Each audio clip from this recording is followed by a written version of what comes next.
Welcome back viewers to your YouTube channel Maddy 6। आज हम biochemistry के एक इम्पॉर्टेंट टॉपिक को स्टार्ट करने वाले हैं, जो क्या है, जो है हमारा कार्बोहाइड्रेट्स। ठीक है, अब कार्बोहाइड्रेट्स बेसिकली क्या होता है, तो आप लोगों को कार्बोहाइड्रेट्स के नाम से दिमाग में आता होगा शुगर्स। मतलब शुगर्स का मतलब क्या होता है, ऐसी चीज जो मीठी हो ना, चीनी टाइप। ठीक है, क्या होता है कि भाई जैसे किसी एक लिविंग ऑर्गेनाइजेशन, मतलब किसी एक लिविंग बॉडी को बनाने के लिए या सेल को बनाने के लिए हमें डिफरेंट डिफरेंट चीजें चाहिए होती है, जो कि ऑर्गेनिक भी हो सकती है, इनऑर्गेनिक भी हो सकती है। ठीक है, तो ऐसे ही ऑर्गेनिक का मतलब ऑर्गेनिक मॉलिक्यूल्स या फिर इनऑर्गेनिक मॉलिक्यूल्स चाहिए होते हैं। ठीक, तो कार्बोहाइड्रेट्स उसी तरीके का एक ऑर्गेनिक मॉलिक्यूल है, और ये जो कार्बोहाइड्रेट्स हैं हमारे मोस्ट अबंडेंट ऑर्गेनिक मॉलिक्यूल है। कैसे हैं? Most abundant organic molecule. इसका मतलब सबसे ज्यादा पाए जाते हैं, मतलब सबसे ज्यादा कार्बोहाइड्रेट्स की नीड होती है हमें बनाने के लिए। अब अगर ये ऑर्गेनिक मॉलिक्यूल है तो ये किन एलिमेंट से मिलकर बना होगा, तो कार्बोहाइड्रेट्स जो होते हैं वो कंपोज्ड ऑफ होते हैं, मतलब बने हुए होते हैं हमारे किसके, कार्बन के, हाइड्रोजन के एंड ऑक्सीजन जैसे एलिमेंट्स से। ठीक है, इसका मतलब कार्बोहाइड्रेट्स का सिंपल मतलब क्या होगा, अगर हम वर्ड पे जाएं तो इसका मतलब क्या होगा, हाइड्रेट्स और कार्बन मतलब carbon means hydrates of carbon. तो आप क्या बोल सकते हो भाई, कार्बोहाइड्रेट्स क्या होते हैं मेरे, कार्बन के हाइड्रेट्स होते हैं। समझ में आ रहा है, मतलब कि कार्बन की एक लंबी चेन टाइप। अब पहचानेंगे कैसे कि कोई एक स्ट्रक्चर या फिर कोई एक चीज मेरा कार्बोहाइड्रेट है कि नहीं, तो उसके लिए एक बेसिक चीज होती है कि भाई अगर वो स्ट्रक्चर भाई मेरा एक फॉर्मूला के ऊपर बना हुआ है या नहीं, मतलब किस फॉर्मूले पे, तो कार्बोहाइड्रेट्स का एक सिंपल इंपेरिकल फॉर्मूला होता है। क्या? इंपेरिकल फॉर्मूला, मतलब उसमें ये सारे एलिमेंट्स इस मात्रा में, मतलब इस अमाउंट में प्रेजेंट है कि नहीं, तो वो क्या होता है, CH2ON। इसका मतलब क्या, carbon N times, hydrogen 2 into N times and oxygen N times. और यहां पे आपको एक चीज ध्यान रखनी होगी कि जो N है वो ऑलवेज ग्रेटर देन हो 3, तभी आप एक कार्बोहाइड्रेट बना सकोगे। इसका मतलब क्या हुआ, देखते हैं, एक सिंपल एग्जांपल लेते हैं। अगर मैं N को 3 लेता हूं तो क्या होगा, CH2O, यहां पे 3 लिया तो कार्बन 3, हाइड्रोजन 2 into 3 6 और ऑक्सीजन 3। तो यहां पे जो आपको एक फॉर्मूला देखने को मिला C3H6O3, भाई ये क्या होगा, आपका सबसे सिंपलेस्ट कार्बोहाइड्रेट होगा, सिंपलेस्ट कार्बोहाइड्रेट होगा। और आपको तो पता है सबसे सिंपलेस्ट कार्बोहाइड्रेट कौन सा होता है हमारा, ग्लिसरॉल्डिहाइड। इसका मतलब क्या हुआ कि भाई ये जो फॉर्मूला है C3H6O3, ये किसका है, हमारे ग्लिसरॉल्डिहाइड का फॉर्मूला है। कोई नहीं, अगर आपको ग्लिसरॉल्डिहाइड क्या है क्या नहीं है समझ में नहीं आता है, तो आप मेरी अपकमिंग वीडियोस में देख सकते हैं कि ग्लिसरॉल्डिहाइड है क्या, इसका फॉर्मूला किस तरीके से, मतलब इसका स्ट्रक्चर किस तरीके से ड्रॉ करेंगे। ठीक है, मैं अपनी आने वाली वीडियो में इसके बारे में बड़ी आसान तरीके से आपको बताता हूं। तो अभी हम बस एक इंट्रो पार्ट ले रहे हैं, तो आप बस सुनते जाइए और वीडियो का आनंद उठाइए। ठीक है, अब अगर हम बात करते हैं क्या सारे कार्बोहाइड्रेट्स मेरे इस फॉर्मूले को मानते हैं, इसका मतलब सारे कार्बोहाइड्रेट्स पे ये फॉर्मूला वर्क करता है, और क्या अगर कोई चीज इस फॉर्मूले को वर्क कर रही है, मतलब कोई और स्ट्रक्चर इस फॉर्मूले को फॉलो कर रहा है, तो वो कार्बोहाइड्रेट कहलाएगा कि नहीं कहलाएगा। ये सबसे बड़ा डाउट तो ये होता है। नहीं, अगर कोई दूसरा स्ट्रक्चर, मतलब कि कई सारे ऐसे भी स्ट्रक्चर्स होते हैं, ऐसे भी कंपाउंड्स होते हैं जो फॉलो करते हैं इस CH2ON वाले फॉर्मूला को, बट वो क्या नहीं होते, मेरे कार्बोहाइड्रेट नहीं होते। जैसे एग्जाम्पल के लिए, मतलब अब हम किसका एग्जाम्पल ले रहे हैं, ऐसे कंपाउंड्स का जो फॉलो करते हैं, मतलब सेटिस्फाई करते हैं मेरे फॉर्मूला को, बट वो कार्बोहाइड्रेट नहीं होते। जैसे अगर मैं बात करता हूं एसिटिक एसिड, आप सबने सुना होगा एसिटिक एसिड क्या होता है भाई, CH3 COOH, इसे आप, ठीक है, इसे इथेनोइक एसिड भी कहते हैं, also called as ethanoic acid, ethanoic acid, ठीक है। अब भाई इस चीज को, इस फॉर्मूले को मैं क्या इस बेसिस पे लिख सकता हूं? हाँ, लिख सकता हूं। कैसे? कुछ इस तरीके से, C2H4O2, देखिए भाई कैसे, C2 दो C है, ठीक है, H4 H3 और एक 4, ठीक है, O2 O2। तो भाई इस फॉर्मूले को, मतलब मेरे CH3COOH ने मेरे कौन से इस एम्पेरिकल फॉर्मूले को फॉलो अप कर दिया? नहीं कर दिया।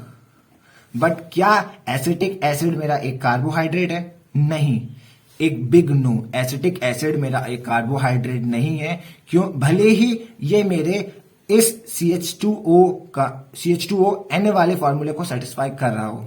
ऐसे ही एक दूसरा एग्जांपल लेते हैं, लैक्टिक एसिड। लैक्टिक एसिड सबको पता है भाई, लैक्टिक एसिड क्या होता है?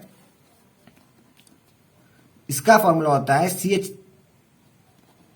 इस तरीके का, मतलब C3H6O3, मतलब ये कहीं ना कहीं मेरे CH2O3 कुछ इस तरीके से वर्क कर रहा होगा, ठीक है। बट क्या ये कार्बोहाइड्रेट है? नहीं। तो भाई हमारे एसिडिक एसिड, लैक्टिक एसिड और कई सारे ऐसे और भी स्ट्रक्चर्स और कंपाउंड होते हैं जो सेटिस्फाई तो कर देते हैं मेरे एम्पेरिकल फॉर्मूला ऑफ कार्बोहाइड्रेट को, बट मैं उन्हें कार्बोहाइड्रेट नहीं मानता। मैं क्या, कोई भी उन्हें कार्बोहाइड्रेट नहीं मानता, क्योंकि वो कार्बोहाइड्रेट नहीं है। अब भाई कई सारे मेरे ऐसे भी कंपाउंड्स होते हैं जो भाई फॉलो अप तो नहीं कर पाते मेरे किसको, इस एम्पेरिकल फॉर्मूला को, बट वो कार्बोहाइड्रेट हैं। जैसे कि भाई एग्जाम्पल के, अब हम किन एग्जाम्पल्स के बारे में स्टडी कर रहे हैं? उन एग्जाम्पल्स के बारे में जो क्या है भाई, जिनकी, जो मेरे कार्बोहाइड्रेट है पर वो सेटिस्फाई नहीं कर पा रहे मेरे फॉर्मूला। कौन से फॉर्मूला को भाई? CH2ON वाले को। उनके एग्जांपल्स क्या है? Deoxyribose, deoxyribose. अब ये डीऑक्सीराइबोज क्या है? तो जितने भी बायोलॉजी स्टूडेंट्स हैं जिन्हें ये पता होता है कि जब वो न्यूक्लियोटाइड का स्ट्रक्चर बनाते हैं तब वो एक शुगर लेते हैं, कौन सी? डीऑक्सीराइबोज, या फिर कौन? Ribose sugar. ये 5 कार्बन शुगर होती है। तो इसका फॉर्मूला क्या हुआ? C5H10O4। तो यहां पे जो एक ऑक्सीजन की कमी है, इसका मतलब क्या हुआ? ये मेरे कार्बोहाइड्रेट के एम्पेरिकल फॉर्मूला को फॉलो अप नहीं कर रहा है, बट फिर भी डीऑक्सीराइबोज एक शुगर है, कार्बोहाइड्रेट है, ठीक है। ऐसे एक दूसरा एग्जांपल हो सकता है रेमेनोहेक्सोज। अब ये रेमेनोहेक्सोज भी क्या है? एक मेरी 6 कार्बन शुगर है। तो इसका फॉर्मूला क्या होगा? C6H12O5। यहां पे भी एक ऑक्सीजन की डेफिशिएंसी है, इसी वजह से ये मेरे एम्पेरिकल फॉर्मूला को सेटिस्फाई नहीं कर रहा है, ठीक है। तो भाई क्या, अब क्या डेफिनेशन होगी मेरे कार्बोहाइड्रेट की? पहले तो मैं ये बोल रहा था कि भाई वो कंपाउंड्स मेरे कार्बोहाइड्रेट्स कहलाएंगे जो मेरे क्या करते हैं भाई, एम्पेरिकल फॉर्मूला को सेटिस्फाई करते हैं। बट ऐसे तो कई सारे कंपाउंड्स हैं जो मेरे कार्बोहाइड्रेट्स के फॉर्मूला को सेटिस्फाई कर रहे हैं, बट वो है ही नहीं कार्बोहाइड्रेट। और कई सारे ऐसे भी स्ट्रक्चर्स और कंपाउंड्स हैं जो फॉलो नहीं कर पा रहे हैं मेरे उस एम्पेरिकल फॉर्मूला को, बट वो कार्बोहाइड्रेट है। तो एक प्रॉपर डेफिनेशन क्या हो सकती है कार्बोहाइड्रेट्स की? तो वो ये हो सकती है, carbohydrates may be defined as they are polyhydroxy aldehydes or ketones. तो carbohydrates may be defined as polyhydroxy aldehydes और ketones अब इस पॉलीहाइड्रोक्सी एल्डिहाइड और कीटोन का मतलब क्या है? मींस कि भाई जो मेरे कार्बोहाइड्रेट के स्ट्रक्चर है उसमें क्या है भाई, बहुत सारे हाइड्रोक्सिल ग्रुप्स हैं। हाइड्रोक्सिल ग्रुप्स का मतलब OH माइनस जो मेरा आयन होता है उन्हें हम क्या होते हैं? हाइड्रोक्सिल कहते हैं। एल्डिहाइड और कीटोन्स का मतलब क्या भाई? एल्डिहाइड मेरे और कीटोन क्या है मेरे? फंक्शनल ग्रुप हैं, CHO और C डबल बॉन्ड हो। तो कार्बोहाइड्रेट्स के स्ट्रक्चर में आपको क्या होगा भाई, क्या देखने को मिलेगा? एल्डिहाइड और कीटोन के ग्रुप देखने को मिलेंगे। किसके साथ में भाई? मेरे OH के साथ में। OH मेरा हाइड्रोक्सिल आयंस होते हैं, ठीक है। और इन हाइड्रोक्सिल आयन की एक लंबी चेन होती है जो कि कार्बन के साथ बनाई जाती है, और उनमें आपको एल्डिहाइड और कीटोन देखने को मिलेगा। तो एक प्रॉपर टाइप ऑफ कार्बोहाइड्रेट के साथ आपको एक एल्डिहाइड देखने को मिल सकता है या फिर कीटोन देखने को मिल सकता है।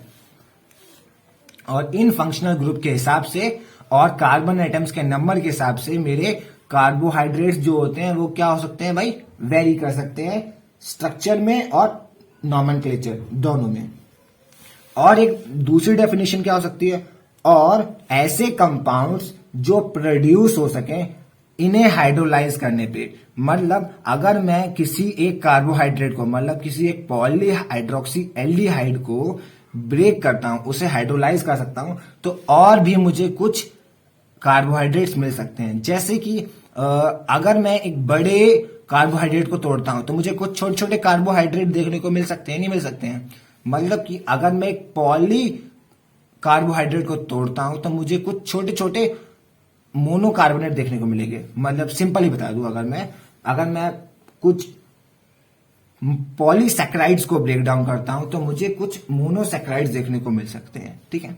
कुछ ये पॉलीसैकेराइड, मोनोसैकेराइड क्या है ये भी हम पढ़ते हैं, ठीक है। चलिए, तो अब हम पढ़ते हैं कार्बोहाइड्रेट्स की क्लासिफिकेशन को। कार्बोहाइड्रेट्स की क्या क्लासिफिकेशन स्टडी करने वाले हैं कि भाई कार्बोहाइड्रेट्स को क्लासिफाई कैसे किया गया है। तो भाई हमने कार्बोहाइड्रेट्स को क्लासिफाई किया है 3 टाइप्स में। फर्स्ट जो है वो है मेरा मोनोसैकेराइड्स। अब मोनोसैकेराइड्स, ठीक है। सेकंड है मेरा क्या? ऑलिगोसैकेराइड। एंड थर्ड जो है वो थर्ड है हमारा पॉलीसैकेराइड। ओके, नाम तो हो गए भाई क्लासिफिकेशन के। अब मोनोसैकेराइड, ऑलिगोसैकेराइड और पॉलीसैकेराइड है क्या, इनमें डिफरेंस क्या है? तो भाई सबसे पहले बता दो ये सैकेराइड वर्ड का मतलब क्या है। सैकेराइड का सिंपल मतलब होता है शुगर, और मोनो का मतलब भाई सिंगल, ऑलिगो का मतलब बताऊंगा अभी, पॉली का मतलब बताता हूं। तो पहले मोनोसैकेराइड को थोड़ा जान लेते हैं। मोनोसैकेराइड मतलब क्या भाई? Single sugar. तो मोनोसैकेराइड्स क्या होते हैं? सिंगल शुगर बोल लो या फिर सिंपल शुगर। तो ये मेरे सिंगल या फिर सिंपल शुगर्स होते हैं जिन्हें हम फर्दर हाइड्रोलाइज नहीं कर सकते। इसका मतलब क्या हुआ कि अगर मैं मोनोसैकेराइड को तोड़ता हूं तो मुझे इसके बाद कोई और कार्बोहाइड्रेट नहीं देखने को मिलेगा। इसका मतलब ये टूटेंगे ही नहीं, अगर टूटेंगे तो कुछ नहीं मिलेगा हाथ में, ठीक है।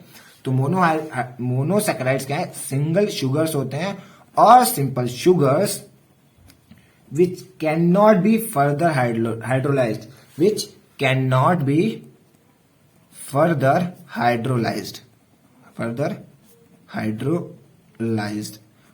ठीक है। अब भाई मोनोसैकेराइड्स के एग्जाम्पल जान लेते हैं कुछ। बाकी सारी चीजें बस ये एक इंट्रोडक्टरी क्लास है, आपको ध्यान रखना पड़ेगा। तो इसमें कुछ चीजें बता रहा हूं, बस मैं एक ब्रीफ इंट्रो दे रहा हूं, बस ब्रीफ इंट्रो। मोनोसैकेराइड्स के एग्जाम्पल्स जैसे आपके क्या होते हैं भाई? ग्लूकोज, फ्रक्टोज, राइबोज, ये सब क्या है मेरे एग्जाम्पल्स है मोनोसैकेराइड्स के। और बात करते हैं हम ऑलिगोसैकेराइड्स। ऑलिगोसैकेराइड्स क्या होते हैं भाई? ये क्या होते हैं? जो कि आपके 2 से लेकर 10 मोनोसैकेराइड्स से मिलकर बने हो। 2 से लेकर 10 मोनोसैकेराइड्स जब आपस में जुड़ते हैं, मिलते हैं, तब वो फॉर्म करते हैं ऑलिगोसैकेराइड्स में। ऑलिगोसैकेराइड्स के अंदर ही हम पढ़ते हैं किसके बारे में? डाइसैकेराइड के बारे में। ये डाइसैकेराइड क्या है बात करते हैं। डाइसैकेराइड का मतलब, डाई मतलब 2, सैकेराइड मतलब शुगर। डाइसैकेराइड का मतलब जो 2 मोनोसैकेराइड से मिलकर बने हो। आप ऑलिगोसैकेराइड को सिंपली 3 से 10 बोल दीजिए, क्योंकि डाइसैकेराइड के लिए तो आप 2 मोनोसैकेराइड के लिए तो आप डाइसैकेराइड टर्म को यूज करते हो, ठीक है। तो आप सिंपली क्या बोल सकते हो? ऑलिगोसैकेराइड्स ऐसे कार्बोहाइड्रेट या ऐसे कार्बोहाइड्रेट्स होते हैं जो 3 से लेकर 10 मोनोसैकेराइड यूनिट से मिलकर बने होते हैं। और ये आपस में कैसे जोड़े जाते हैं? तो बता दूं कि दो मोनोसैकेराइड्स को जोड़ने के लिए उनके बीच में ग्लाइकोसिडिक बॉन्ड बनता है। ठीक है, ये ग्लाइकोसिडिक बॉन्ड क्या होता है इसके बारे में हम बाद में पढ़ेंगे। ऐसे ही भाई डाइसैकेराइड के बीच में भी ग्लाइकोसिडिक बॉन्ड बनेगा। ठीक है, अब अच्छा बात करते हैं डाइसैकेराइड के कुछ एग्जांपल्स के लिए, मतलब दो मोनोसैकेराइड्स अगर जुड़ते हैं तो हमें क्या क्या देखने को मिल सकता है। तो अगर हम डाइसैकेराइड के एग्जांपल लेते हैं तो पहला एग्जांपल हो सकता है डाइसैकेराइड का क्या कि भाई सुक्रोज। सुक्रोज भाई किससे मिलकर बना होता है, ये मिलकर बना होता है हमारे ग्लूकोज एंड फ्रक्टोज से। अब ये ग्लूकोज फ्रक्टोज क्या है, ये भाई मेरे 6 कार्बन शुगर है। ठीक है, इन सब चीजों के बारे में अभी हम पढ़ेंगे।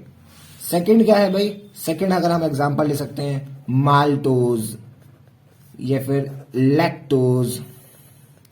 माल्टोज क्या है भाई, ये दो ग्लूकोज के मोनोसैकेराइड से मिलकर बना होता है जब दो ग्लूकोज आपस में जोड़ते हैं। और लैक्टोज क्या होता है, जब ग्लूकोज और साथ में गैलेक्टोज मिलता है। गैलेक्टोज क्या है भाई, गैलेक्टोज एक टाइप का मेरा एपीमर है, किसका, लैक्टोज का। एपीमर टर्म क्या है, एपीमर एक टर्म है जिसमें क्या होता है भाई मेरे स्ट्रक्चर में कोई चेंज आ जाए। ठीक है, मतलब आगे पढ़ते हैं। ठीक है, इस एपीमर को भी हम स्टडी करेंगे एक आसान भाषा में। ठीक है, अब थर्ड जो हमारा टॉपिक रह गया है वो रह गया पॉलीसैकेराइड्स के बारे में। पॉलीसैकेराइड्स, पॉली का मतलब सबको पता है, पॉली का मतलब होता है चेन या फिर मैनी। ठीक है, और सैकेराइड का मतलब शुगर, ये मैं बता चुका आपको। तो पॉलीसैकेराइड आप क्या बोल सकते हो, पॉलीसैकेराइड्स ऐसे कार्बोहाइड्रेट्स होते हैं जो कब बनते हैं, जब मैं बहुत सारी मोनोसैकेराइड यूनिट्स को, मतलब मोनोसैकेराइड्स को एक साथ जोड़ता हूं तब मुझे एक पॉलीसैकेराइड देखने को मिल सकता है। मतलब जब मैं मोर देन 10 मोनोसैकेराइड्स आपस में जोड़ता हूं, ठीक है, तब मुझे एक पॉलीसैकेराइड देखने को मिलता है। एग्जाम्पल के लिए भाई आप ले लो क्या, हेपेरिन, स्टार्च, ग्लाइकोजन, सेल्यूलोज, ये सब क्या है भाई, ये सब मेरे एक तरीके के पॉलीसैकेराइड है। जैसे अगर मैं स्टार्च का एग्जांपल लेता हूं तो स्टार्च भाई सबको पता है, स्टार्च क्या होता है भाई, ये भाई मेरा प्लांट्स में स्टोर होते हैं। मतलब प्लांट्स में अगर आपको फूड या एनर्जी स्टोर करनी है तो भाई स्टार्च के रूप में करते हैं ना। तो स्टार्च भाई किससे मिलकर बना होता है, हमारे ग्लूकोज से मिलकर बना होता है। मतलब ग्लूकोज की लंबी लंबी चेन होती हैं, वो एक साथ जुड़ी होती हैं तब बनता है। ग्लाइकोजन क्या होता है, मतलब एनिमल्स में अगर हमें एनर्जी स्टोर करनी हो, मतलब अगर फूड स्टोर करना हो तो भाई यूज करते हैं हम किसका, ग्लाइकोजन। तो ग्लाइकोजन उसे कहते हैं। ये भी हमारा किससे मिलकर होता है, ग्लूकोज की चेन से। अब भाई बात करते हैं कि भाई ये ग्लूकोज की चेन कैसी होती है। इन सब चीजों के बारे में हम अपनी आइसोमेरिज्म वाली चैप्टर, मतलब आइसोमेरिज्म वाले टॉपिक में पढ़ते हैं। ठीक है, तो आज के लिए बस इतना ही इस टॉपिक में। मिलते हैं हम अपनी नेक्स्ट वीडियो के साथ।